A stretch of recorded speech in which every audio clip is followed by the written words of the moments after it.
Bienvenue à tous pour la suite de cette petite série en Q Sharp. Alors aujourd'hui, qu'est-ce qu'on va faire? Aujourd'hui, on va créer la structure de notre bel test. Et un bel test a besoin de 2 qubits pour fonctionner. Mais on va créer la structure avec 1 qubit pour que vous compreniez donc l'exécution du code. Alors premièrement, ce qu'on va faire, c'est qu'on va modifier notre Q Sharp et on va y insérer 2 opérations. La première opération va s'appeler set. Donc ici vous voyez mon opération set qui possède 2 arguments, un qubit et un résulte. Un résulte est l'équivalent, si vous voulez, de la valeur d'un bit, donc soit 0 soit 1, et ici elle ne retourne rien. Ensuite, quand on va appeler set, on va lui donner donc 2 informations qui vont être comparées. If la valeur de, donc la mesure plutôt de mon qubit, si c'est différent de donc mon résulte qui sera soit 0 soit 1. S'ils sont différents, alors tu x q1, donc tu inverses mon q1.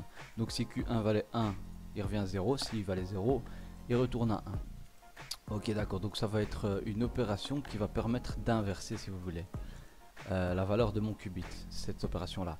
La deuxième opération va être le cœur, si vous voulez, l'opération qu'on va exécuter à partir de notre Q Sharp. Ça va être l'opération bel test. Alors cette opération prend aussi 2 paramètres qu'on va donner lorsqu'on va appeler cette opération en Q Sharp. Donc la première, c'est un compteur et puis c'est un résulte, donc soit 0 soit 1. Ça va être un tableau qui sera composé de 0 et 1 et qui vont être l'un après l'autre insérés dans un for each qu'on mettra en C#, mais vous allez voir ça tout à l'heure. Donc on va récupérer 2 informations, vous pouvez voir ici 2 integer. Ici on va les retourner. Ok, donc là ici dans notre bloc, qu'est-ce qui se passe? On déclare une variable num1 avec un mutable ici. Le petit mot clé mutable permet de déclarer une variable qui peut être qui peut varier, quoi, tout simplement, qui n'est pas figée, statique, fixe. Une variable fixe, c'est avec le mot clé let qu'on déclare ça.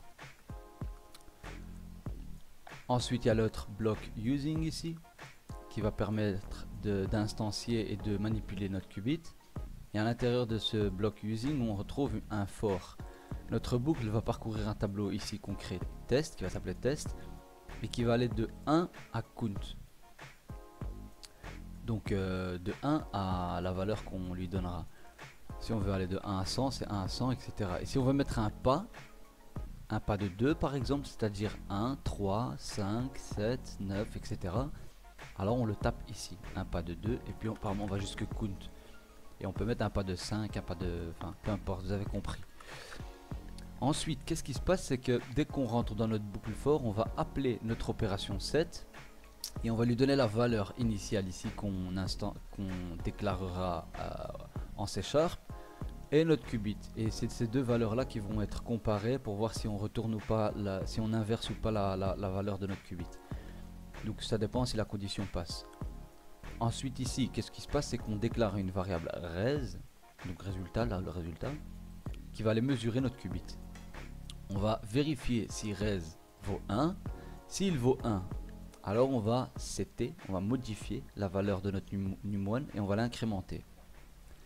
Après que la boucle est arrivée au compteur, donc à la valeur maximale, on rappelle notre opération set et on lui donne comme paramètre 0 pour, si vous voulez, la réinitialiser, et notre qubit. Et ensuite on retourne vérifier.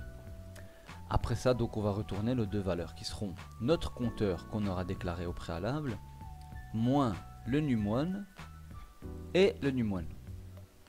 Du côté du C#, qu'est-ce qui se passe? On va aller modifier l'intérieur de notre using et on va rajouter 2 lignes à l'extérieur. Voilà les 2 lignes, c'est juste tout simplement pour arrêter le programme. Et qu'est-ce qui se passe ici? Ici on a un résultat, c'est une énumération. On peut voir énum juste ici. On peut cliquer avec CTRL clic pour aller voir à l'intérieur. Et on voit juste qu'il y a deux paramètres ici. C'est un, donc un 0 qui vaut 0 et un 1. Donc on instancie notre résultat et on l'appelle initial avec un S, qui prend donc notre résultat avec comme première valeur 0 et deuxième valeur 1. C'est comme une sorte de tableau si vous voulez. Donc ici on a notre boucle for each comme je vous ai dit tout à l'heure, où on déclare un résultat initial qui va parcourir donc notre initial avec un S. Donc une fois notre initial ici va valoir 0 et puis il va valoir 1. Vous pouvez voir ici qu'on déclare une variable res, donc résultat, qui sera égale aux valeurs qui seront retournées par belTest. Donc elles vont valoir count, moins num1 et num1, qu'on injectera plus tard dans ici num1 et num0 et num1, dans ces deux variables, puis on les affichera ici.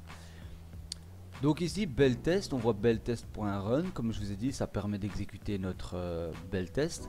Il faut savoir que le run exécute de manière asynchrone, c'est-à-dire que le résultat est renvoyé de manière asynchrone. Et nous, pour cet exercice, on a besoin que ça soit synchrone. Et qu'est-ce qui permet de bloquer donc l'exécution jusqu'à la fin de la tâche? C'est le petit résultat ici. Ok, donc ici notre opération belTest prend trois paramètres. Le premier paramètre c'est notre simulateur quantique, le deuxième c'est notre compteur, qu'on va ici mettre à 5 pour l'exemple et qu'on remettra à 1000 pour plus tard. Et ici notre initial, une fois 0 puis une fois 1 pendant la boucle. Donc à chaque fois il va aller récupérer les valeurs une fois pour 0 et puis une fois pour 1 et on affichera en gros deux lignes. On va lancer le code, c'est pas grave si vous n'avez pas tout compris, mais je vais après avoir lancé le code, je vais mieux vous réexpliquer. Donc ici on le lance. Voilà, on peut voir qu'une fois il a fait pour, enfin ici on affiche aussi la valeur de initial, donc une fois il l'utilise pour 0. Vous savez quoi, on va même ici aller modifier le 0s pour que ce soit plus clair. On va mettre count moins num1 num1, et pour que ce soit encore plus clair on va aller aussi modifier deux trois petites choses. On va aller mesurer en fait à l'intérieur de 7 et on va afficher ce que ça vaut, et on va aussi le faire pour donc le belTest. Pour mesurer, donc qu'est-ce qui se passe? On va créer une variable let, on va appeler mesure, qui sera égale donc mq1 après que q1 ait été renversé par x. Et là on vérifie if mesure vaut 1. Tu m'affiches un petit message dans lequel tu me dis mesure 7, donc la mesure qui se trouve à l'intérieur de ma fonction 7 pour pas se perdre, qubit égale 1.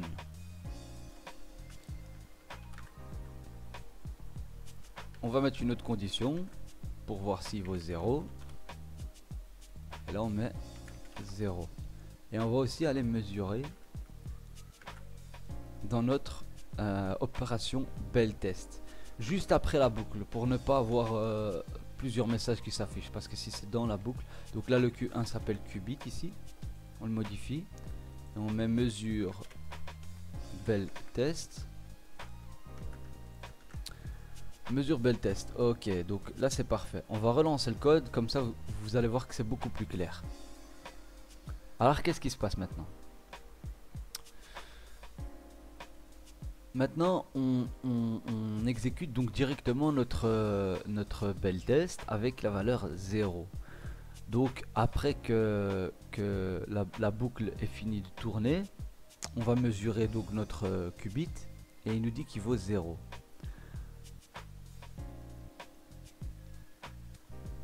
Ici en fait vous pouvez voir qu'on rentre dans le 7, mais la condition ne passe pas, donc il n'y a aucune mesure de 7 si vous voulez, parce que la condition n'est pas acceptée. Vu qu'il vaut 0, la condition ne passe pas. Ensuite après ça, qu'est-ce qui se passe? On retourne les valeurs, Donc vous pouvez voir que le compteur il vaut 5, il a été incrémenté. Non, donc le num1 vaut 0, il n'a pas été incrémenté, vu que la valeur de notre qubit ne vaut pas 1. Ici c'est la condition pour incrémenter. Et donc notre compteur vaut 5 et notre num1 vaut 5. Après ça, c'est le 1 qui démarre, c'est le 1 qui démarre ici dans le, c'est le 1 qui est récupéré dans l'initial si vous voulez.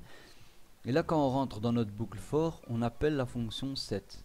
Quand on rentre dans notre fonction set, la condition est acceptée, la condition passe parce que ici le desired vaut 1 et donc c'est différent de notre qubit qui vaut lui 0. Alors quand on mesure, on voit mesure 7, qubit égale 1. On ressort donc de notre set, on va aller incrémenter notre num1. Et quand on sort de notre boucle, il va vérifier ici dans le bel test, il va faire mesure bel test, notre qubit aussi il vaut 1. Ensuite après ça, il re-rentre dans le set. Une fois qu'il a fini d'incrémenter, qu'il est sorti de la boucle, et on rappelle notre opération set, mais là on lui donne 0 comme paramètre. Et comme 0 sera différent de la valeur de notre qubit qui avait déjà été renversée, donc qui vaut 1, la condition passe. Alors notre qubit est retourné encore une fois, et quand on le mesure, on voit que là il vaut 0. Mesure 7 et 2 points, qubit il vaut 0. Là on retourne nos valeurs, ici count moins num1, et on voit que notre num1 vaut 5, il a été incrémenté, et que notre compteur moins le num1 vaut 0. Bon, il y a eu beaucoup de choses, j'ai dit beaucoup de choses. Si vous n'avez pas tout compris, n'hésitez pas à revoir la vidéo. N'hésitez pas aussi à essayer différentes combinaisons pour mieux comprendre, mieux cerner le code en lui-même. Et si vous avez des questions, n'hésitez pas à m'en poser dans les commentaires. J'espère avoir été assez clair pour cet épisode parce qu'il y a quand même eu pas mal d'infos.